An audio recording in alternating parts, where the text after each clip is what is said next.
And it was right next to this desk of this woman who was supposedly phoning up people to try and deliver, open new accounts. And she got up to leave, and she got told off by her boss that she should stay. With the police, with this guy smelling so badly, and she still had to stay at her desk and keep on phoning. She wasn't allowed to leave her desk. So what did the employees do with all this pressure? They committed fraud. To save their jobs, they started opening fake bank accounts. They opened bank accounts for people who, without telling them that they opened the bank account for them. So, sir, if you had a mortgage and I'd opened another bank account for you and I'd taken all of the money you're paying for your mortgage and put it in the other bank account as part of opening it, and you try and pay your mortgage, it defaults, and then you have a horrendous credit history. And that's what was happening. So they found out in total, originally it was about 2.4 million fake accounts. They now think it's 3.7 million fake accounts. Now, Wells Fargo sacked 5,300 bad Apple employees. But again, is it the employee's fault? Or is it this, everyone's pissed and everyone's in this laissez-faire situation? What would you do if you have the choice of opening a fake bank account and keeping your job, or getting screamed at and potentially fired for not doing it? How do you stop yourself from being in this abusive state? Well, you do the thing that doesn't get you abused. And we lose our rationality, and that's just like when you're drunk, you lose your rationality. You do stupid things. So that's the Wells Fargo example. What we have to do then is to move into that middle space. Now, I worked in Scandinavia for 7 years, and Scandinavia was in that middle space. I mean, they have incredibly tight drinking laws as well. So the way they drank was quite similar. They drank in a very controlled way. And they were in that middle space. It was a democratic, participative decision-making. And that's the target for contemporary leadership, is you don't want to be in that prohibitive state. You don't want to be a Volkswagen with the scandal, or a Nokia with the existential threat. You don't want to be Uber with all of the lawsuits. You don't want to be Wells Fargo with all of the fines. You want to be doing productive, high-performing work all the time. So how do you do that? What happens in at sort of a dinner party when you're drinking wine together? What's the feeling? With a bunch of friends, and you're having a few beers, a few wines, you're talking. You're debating. So debating and discussing stuff that you're all interested in, that's why we do that. We don't go to a dinner party just to drink. We go to a dinner party to talk. And we debate. And when we're debating, what are we doing? Well, we're thinking critically. I disagree with you, and this is why I disagree with you.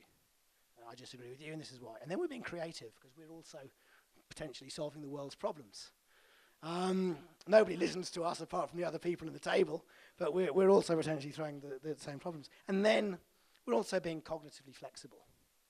You're finding out the different ways of potentially solving the same problems. So sometimes at dinner parties you find out that someone has a bit of an issue with their life, and it becomes a discussion about that person, and everyone gives them different tactics to deal with that issue. Cognitive flexibility, different ways of dealing with the same problem. So critical thinking, creativity, cognitive flexibility, 3 of what the World Economic Forum says are 3 of the 10 most important skills for the future of work. We're socially bonding. We're learning to collaborate. It's no fun drinking wine by yourself. Unless you've got some cheese with it, then it's fine. It's no fun drinking wine by yourself. It is great fun drinking wine with someone else. And I'll talk about the social bonding aspect of drink a little bit later. And also, alcohol is a depressant. Now, I don't mean a depressant as it makes you depressed, but it depresses your feelings. So actually, if you're feeling a bit anxious and you're feeling a bit of you're feeling inhibitions, it depresses those a little bit, and you're more willing to say what you think. And once you're more willing to say what you think, you're in that state again where you're not scared of your head being shut off because your inhibitions have gone. So that's the balance that we're talking about in the metaphor, is how do you get your people into that dinner party state where they're willing to share with you what they're thinking in all of these wonderful different ways without fearing that they're going to get their head cut off. So the next part of the metaphor, knowing your drink. So when I was, I must have been 21, 22, I worked as a barman for at a real ale pub. I don't think you have too many real ale pubs in India. So I know some of you have studied in the UK, you might have been to a real ale pub, but a real ale is proper beer. Okay, the stuff that we drink here that's fizzy and real ale is the English beer that you serve warm. Okay, that's real ale, and you have these big pumps that you have to pull all the way down and up. So a real ale pub has 24, 30, even 40 different types of ale that you have to get people to choose from. And some of them have chocolate in them, and some of them have strawberry in them, and some of them have plum in them, and some of them have spices in them, and they've all got a range of different complex flavours. And I early on, I got the best shift in this pub. Now, the best shift, in the UK, they called it early doors. So early doors was after the lunch shift and before the evening shift. And why was it the best shift? Well, it's because people like you came in to have a drink and socialise. It was the businessmen and the leaders that came in. And it was a great shift because my part of the UK, people tipped. And when you have a bunch of high-earning leaders and businessmen coming in, and you're explaining to them, you're asking them the right questions about their taste. So, well, what kind of beer do you want? A malty beer? Do you want a fruity beer? Do you want a bit of chocolate? Do you want a bit of spice? And you pick a beer, you pick the beers that they like and they've never tried before, and they go, oh, this is really good, etc. And then they reward you for doing that extra bit of effort. Because people are getting bored of the non-complex flavours. You are lucky enough to be living in a country that has one of the great cuisines of the world. Indian cuisine, amazing. It's not a boring, flavourless dish. Not anywhere in Indian cuisine is there a boring, flavourless dish. It's full of complex flavour. All of these beers that I used to sell were full of complex flavour. I haven't tried the wine. Maybe that's full of complex flavour as well. But we're finding in many countries now that the non-complex, the boring tastes, they're losing customers, they're losing clients. Starbucks came to Australia. Has anyone been to Australia? Drunk coffee in Australia? Best coffee in the world, Australian coffee. So Starbucks comes to Australia. Nobody goes there because Starbucks coffee compared to Australian coffee is tasteless. Yeah, everywhere else in the world, Starbucks is up. Go to Hong Kong, it's everywhere. But in Australia, you can barely find one because people want authentic, complex tastes. They want to go to a coffee shop where it's properly brewed by a really talented barista, and they get it beautifully delivered with all the various pictures on the top. They're everywhere in Australia. And the coffee shop thing is fantastic. In America and in the UK and in Australia, you're getting microbreweries come up. So all of the, people are getting bored with the fact that the beers that they drink don't have much taste. The standard beer in most countries, Boddington's in the UK, is a bitter that there's no bitterness in it. Why drink a bitter with no bitterness? It doesn't taste of anything. So people are getting bored of this, so all of these little microbreweries are popping up and delivering more complex tastes. Shopping centres is another one. Has anyone been shopping in Hong Kong? Oh my God, is that not the most depressing thing you can ever do? Every shopping centre in Hong Kong looks the same. They all have the same shops in. And every time, if you're unlucky enough to have a mobile phone with a Hong Kong SIM, you walk into the shopping centre and all of the Internet of Things in the shopping centre starts giving you the same message that the last shopping centre gave you. And then the next shopping centre gives you the same message. And they're saying, oh, in this shopping centre you can do that. And you go, all of Hong Kong is a shopping centre. I can't escape. They all look the same. They all have cream and brown. Everywhere is the same. They don't have anywhere to sit down. The rumour is they don't have anywhere to sit down because we have all the Filipino maids who will all sit there at the weekend and make it impossible to shop. But it's quite tough when you're brutally walking through the shop in 35-degree temperatures and 85% humidity. That's outside. And then you go inside and all of your sweat freeze-dries and you're freezing cold and you can't sit down. Not a fun experience. So the Hong Kong metrics are going down. In Australia, they had similar problems with retail. Well, it was hell going into shopping centres. So what have they done? If you go to Chatswood in Sydney, has anyone been to Sydney? Been to Chatswood? Chatswood Westfield was the worst shopping centre ever. It's brilliant. They've redone it up. They've created something that they call it, I think, Hawker's Market in there. So they've created an authentic Asian eatery with Indian food and Thai food and Singaporean food and Vietnamese food within the shopping centre. So rather than just going into a shopping centre and getting your McDonald's and Kentucky Fried Chicken and this, you're going to all of these little specialist shops. All of these old street stalls are within the shopping centre. There's one in Chippendale that does the same thing. They've got a place called Spice Alley, exactly the same thing. And these things, these complex, you can go and I'll have an Indian dish and I'll have a Thai dish and I'll explore what that looks like with a bit of sushi. Okay, you mix your complex flavours. And that's drawing people to the shopping centres. It's getting them back in, and it's sort of a way of trying to compete with Amazon.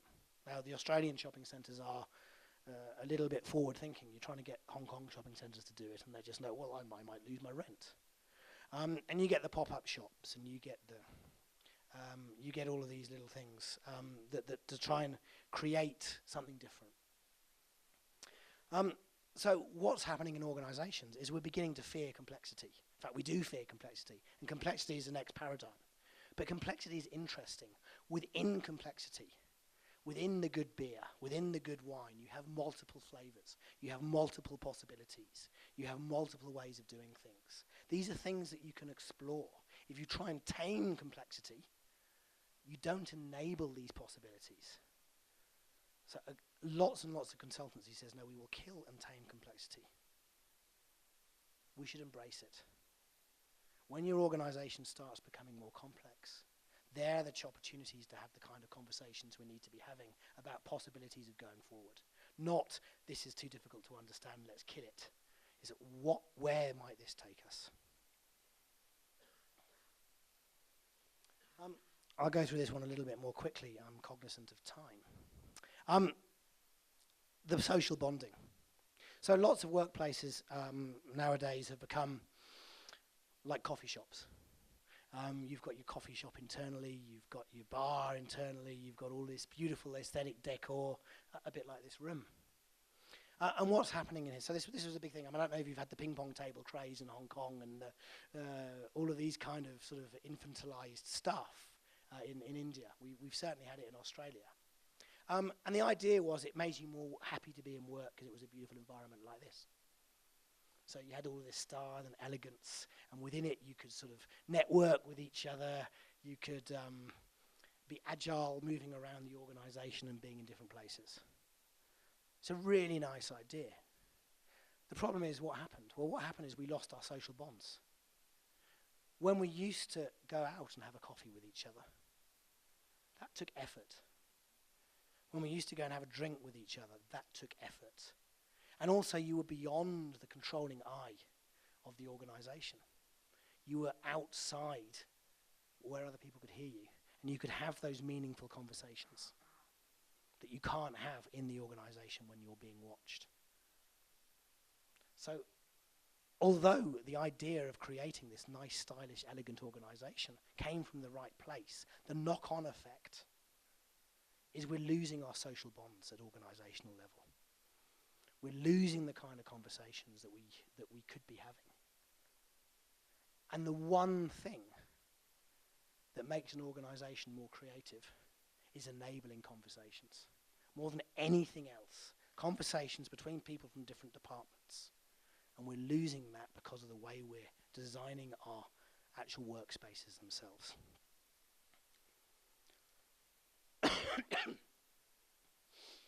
My drunk monkey. So the one thing we also have to think about, there's a thesis about alcohol being the driver of civilization. That actually, if we didn't have beer, and it's specifically about beer, if we didn't have beer, we wouldn't have a modern civilization. Because what did beer do? Beer enabled us to move outside the rigid hierarchies of our tribes. It relaxed us. It enabled us to have the kind of conversations that we couldn't have. And when we started doing that, we started forming stronger social bonds. We also found out that beer killed all the microbes that were killing us all. So it created a much richer environment to explore potential ways of doing things. So you actually look at all of the civilizations that grew up.